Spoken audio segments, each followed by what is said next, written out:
Hi, everybody. Carrie Ann King here today with another edition of Tell Me Your Secrets. And honestly, I'm on hiatus, but I had to come back for this guest because I was so excited to have the opportunity to talk to Karen White that I was like, yeah, sure, I'll do an extra one because how fun. A little bit. Hi, Karen, first of all. I know Hi, it's Carrie. Thanks for awkward. having me tonight. Thank you for being here. Karen is a New York Times and USA Today best-selling author of 29 books. Is it 30 now, Karen, with I think the it is through. I think this is my 30th. this Yeah. is 30, including the Trad Street series, The Last Night in London, Dreams of Falling, The Night the Lights Went Out, Flight Patterns, The Sound of Glass, and A Long Time Gone. She is the co-author of All the Ways We Said Goodbye, The Glass Ocean, and The Forgotten Room with New York Times best-selling authors Beatrice Williams and Lauren Willig. She grew up in London, but now lives with her husband near Atlanta, Georgia. So, what an impressive bio for starters. I don't know if it's impressive or just a little alarming. I can't believe I've written 30 novels. I never thought I'd write one. So this is a little bit alarming. Yeah. A little bit of a Yes, shock. a little bit of a shock. So, what was the first one? Which was your first book? My very first book was a book called In the Shadow of the Moon, and it was published in 2000, very small publisher, but it was very popular. It sadly went out of print very quickly. Oh, But you know what? The good thing is that now every single one of my 30 books is currently in print. My current publisher, Penguin Random House, repurchased the rights for my nice. first books and then re-released them. So yes, you can now get a copy of every single book I've ever written, including the first two that they just put together in a double volume called Spinning the Moon. Spinning the Moon. What a great title. And I know because it was In the Shadow of the Moon and Whispers of Goodbye. So yeah, yeah, but that's it's great. great. I mean, it's a double volume, and people get to discover Karen White and her origins with that single In her book. origins, right back at the beginning. But Penguin, I like to call it Random Penguin just Right? because Yes, it we just like to call it too, Random Penguin. Random Penguin. It just sounds so much more I fun. know. I like I fun. want to see the logo of the Random Penguin. I used to actually, I played with that. I was with Penguin at the time when they were acquired, or not acquired, but did the merger. And I Right. had this weird little penguin ornament thing that I called Random Penguin, and I started taking him around and taking pictures. So I had fun with that. I was struck by your bio that it said that you grew up in London because I hear absolutely no trace of an accent. No, and I'm very good at accents, and I could fake just about anything. I mean, my parents are both from the deep South. I could fake that accent really well. So I went to the American School in London, which is a bunch of expatriates, but also a lot of international people from all over Europe, pretty much all over the world. So yeah, I grew up with people from all sorts of different backgrounds, and I can imitate accents. Um, I when I'm down south visiting family, I have more of a Southern accent. When I'm, up in New York, I have more of a, not a New York accent, but more like, just like broadcasters, you can never really tell where they're from because That's their true. accents sort of get toned down, I guess, as they Right. get older. And Yeah. yeah. Oh, it's a beautiful, you have a lovely speaking voice. So the next question on that with the accent, do you have, when you get stressed, do you have one that tends to pop out, or is this just Yes, like it'll be the British accent. I don't know what, like the Cockney one or right? the posh one, depending on, what I'm feeling. But yes, I'll talk to myself in in a different accent. I think that's really normal. I used to laugh. I worked one of my many careers that I've been in. I worked as a nurse in a clinic, and one of our receptionists, normally you couldn't tell, but when she started getting stressed and she made announcements, the Southern would really come out, and I'd go Ah, check on her. I'm like, you are having a bad day. I could wow. hear it. Yeah. So it's so fun. Let's talk about Trad Street because it is just, first off, when I first became aware of you as an author, I think I was looking for comparative titles for one of Mhm. my books, and I fell in love with your cover, the broken glass cover. Is Oh, one of The Sound of Glass. the Yeah, sound of, yeah, it's just yeah, beautiful. it is. That is one of my favorite cover. And that was like the first cover they sent me. It was like done. It's beautiful. Yeah. Right. So you were or do write as part of your author self, women's fiction, basically, I guess Mhm. we would call it, A Southern women's psychodrama. fiction. Yeah, all Right. my books are set in the South. So I call it Southern women's fiction because I it sort of love has that. that, the Southern families, the Southern towns, that kind Right. of thing. Yeah. And then you have the Trad Street stories. So first off, tell us a little bit about Trad Street. So what is going on with this series? What's the premise? And Well, in the very, very first book, The House on Tragedy, that came out in 2008, that's when we meet our heroine, our protagonist, who is, it's first person. So this is really her series, Melanie Middleton. In the first book, so we know three things about her right off the bat. One, she is very OCD. Two, she's a realtor specializing in historic real estate in Charleston. And three, she hates old real estate and old houses, even though they are her bread and butter, because she can communicate with dead people. And every old house she's ever had to deal with always comes with a restless spirit or two or three who need her help in solving unfinished business or a mystery. And of course, these spirits have been bothering her since she was a child. So the way she reacts to block them out is just singing an ABBA song very, very loudly. which Um, there's a scene in this book that just cracked me up because she's in a museum. It's an art gallery, I think, and there's a spirit that's bothering her, and she's singing ABBA very yeah. loudly in the art gallery. I love this. Yes. And so that's just one of her quirks. But in the very first book, she goes to a beautiful old house, very rundown on Trad Street in the, South of Broad, gorgeous, very desirable neighborhood in Charleston. And to visit an old man who he has no family to leave his house to, and he's getting ready to move into a nursing home. And so he wants to give her the listing, or she thinks she's there to get the listing for his house. But while she's there, she sees the spirit of his mother, Luisa Vandross. Now, Luisa Vandross disappeared in 1929, and the rumor was that she ran away with a lover, but her son and husband never believed that she would have abandoned either one of them.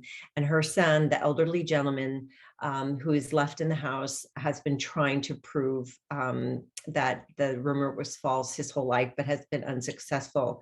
When he realizes that Melanie has seen the ghost of his mother, he knows that here is his chance to finally solve the mystery. So he dies. We know this in the first chapter. He dies, and of course, leaves the house. What Melanie calls the goiter on her neck, leaves her the house, and along with it, a housekeeper and a dog. Oh, And then we also meet Jack Trenum, who's a true crime mystery writer. And we meet him in the first book, and he is actually writing a book about the disappearance of Luisa Vandross. So the two of them get together to solve that mystery. right. And it's a lot of back and forth, very similar to if you ever watched Moonlighting back in the 80s, the back and forth between Sybil Shepherd's character and Bruce Willis's character. Right. And there's Um, a nice little undercurrent of romance in these Yes. books. But still very family oriented, because when we meet Melanie in the very first book, she's estranged from both parents. She had a horrendous childhood for reasons that you begin to understand. So she's estranged from both parents. She has absolutely no love life. She's very awkward around men, and she has one friend. And of course, as the series goes on, she just, her heart expands, and her sphere of influence, I guess, expands. So by the seventh book, there's her family has expanded exponentially, and she has put so many spirits to rest, and we've had the chance to visit so many old houses in Charleston. But it's been just such a pleasure. But again, a little bit of a a departure from my other books, although still very much Southern women's fiction. We just had the seeing Sure. ghosts thing. So Yeah. And so much fun. Now, I have to ask. So this one, the new book is called The Attic, the on Queen Street. on Queen Street. Yes. Mhm. So, sorry, I don't have it in front of me because it came to me on my Kindle, and although I love that, then I don't have the book to hold up. No, I know. I have a picture of it above me. Yeah, it's the one on the I end. see that. So, were you planning on writing this book? Because I seem to have noticed somewhere another book being called the last book on of this series. Did you Right. have a time where you were planning on ending the series sooner and then Well, it's so funny because when I first sold the series, they only wanted 2 books. uh-huh. But when The House on Trad Street came out, it was so popular that they asked, instead of 2, could I do a total of 4?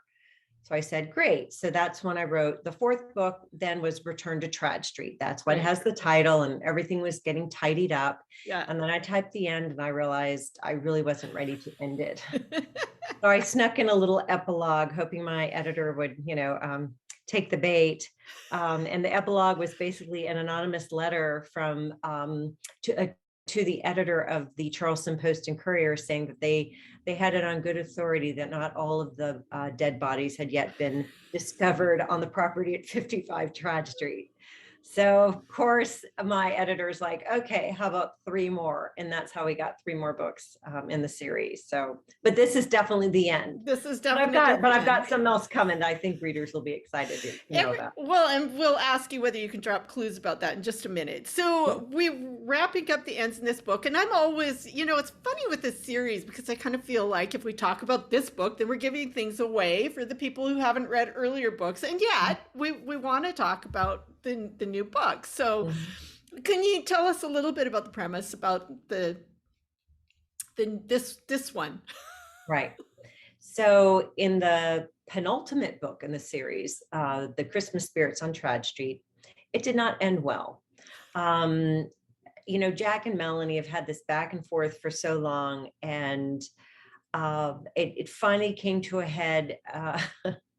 And the way that Melanie has grown up, it's very hard for her to trust other people, and she was always so independent. It's very hard for her to ask for help or rely on anybody else. And she, despite Jack telling her not to, she deliberately, she definitely put herself in danger, and not only herself, but Jack ended up falling into a grave. Right. It's so funny. I'm sorry, but I have a dark, twisty sense of humor, and I know. And he breaks it, but that was kind of the last straw for him. And, he says, I love you, but I can't live with you. And he walks out on her at the end of The Christmas Spirits on Trad Street. So we start the attic on Queen Street with lots of things going on. So there is a holdover mystery from the last 2 books, where we have Melanie's dear friend, Veronica, who is asking for her help in solving the mystery of her sister's murder. Her sister Adrian was a freshman at the College of Charleston when she was brutally murdered, and her killer has gone free all of these years, but she knows that the ghost of her sister still haunts the Victorian house on Queen Street where they grew up, and she wants Melanie to help her solve that mystery. Also, Melanie is desperate to get back together with Jack, and she's trying to figure out a way to do that. And at the same time, they have she has a teenage stepdaughter who is looking at colleges, getting ready to go away. And then they have their toddlers, JJ and Sarah, who are 18 months. One of the little girl may or may not be able to see dead people. And then, the whole cast of characters that have grown, around them. Oh, and then at the same time, they have a cistern has been uncovered in the backyard, and during excavation, they have somehow found a grave of a young girl, and the ghost of that young girl has decided to make her presence known in the house, and is trying to warn Melanie's stepdaughter Nola that she is in danger. So, and I know there's like so much going on. There's so much going on, and it's so delightful. So this is my favorite. I love paranormal stuff. I write as Carrie Schaefer. I have a weird, very quirky series of a paranormal investigator in a retirement home, Oh, I love it. which is just so much fun. And I love the Yeah. quirky characters, which you do just so beautifully. So I need to talk a little bit about Mel.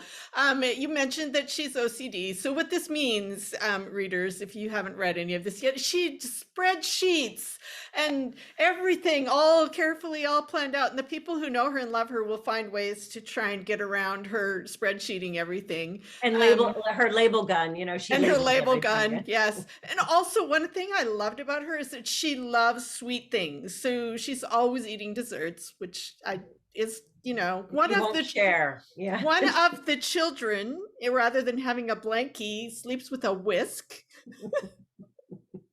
As you Um, do. these things just delight me. They light me up. So we have an old house, we have ghosts, we have antique things, we have these wonderful characters, her friends and family, live and dead. They're just all so delightful, and it's so much fun. I'm sad that it's over, and I came into it on the last book, so now I get to go back though and read Yes. all of There's them. nothing better than discovering a series at the last book, because then you don't have to wait in between.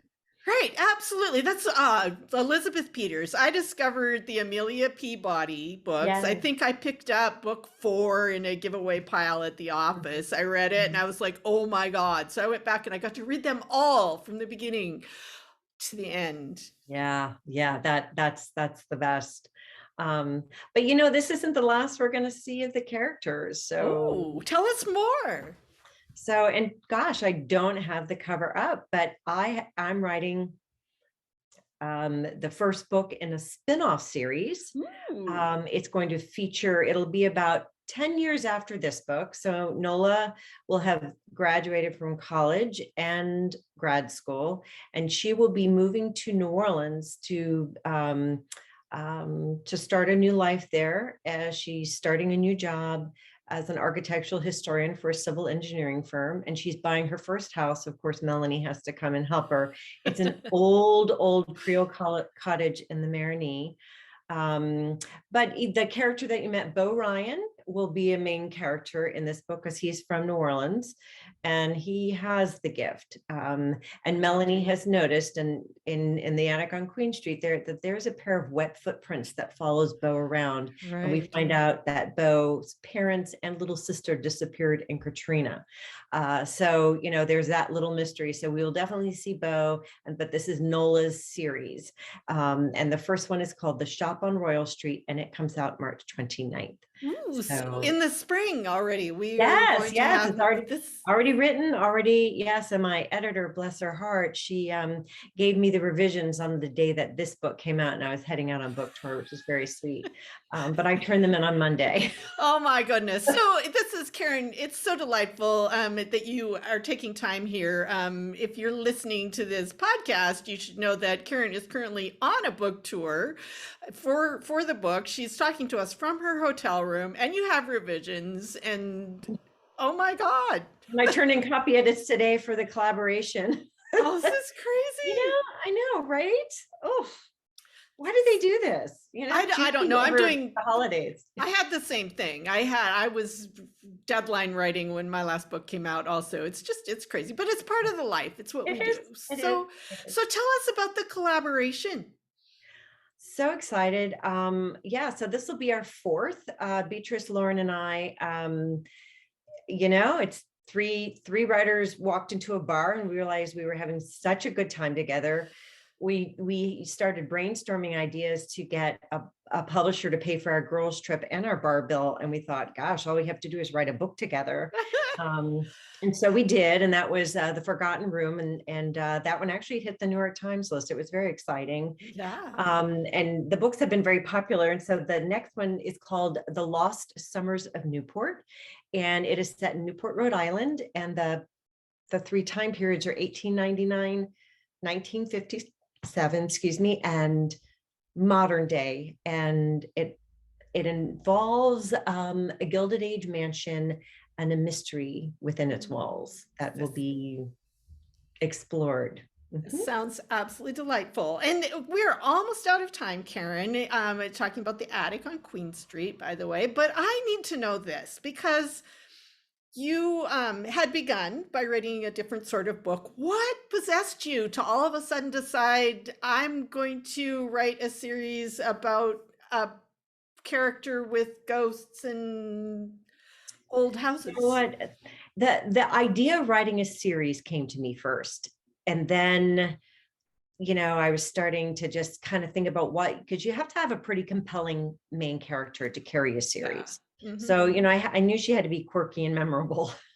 And she is. But, it's funny because I couldn't settle on anything.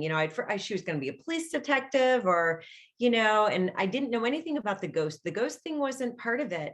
And then, as a writer, at least for me, when I'm trying to think about a plot, that's when it's not going to come to me. Right. When I'm thinking about anything else, that's when it comes to me. And I was in the middle of writing another book, and I was taking a shower one morning when Melanie walked into my head fully formed. I knew she was OCD. I knew she could talk to dead people. I knew she was a realtor, and she specialized. Her bread and butter was old houses, but she hated old houses because she saw dead people.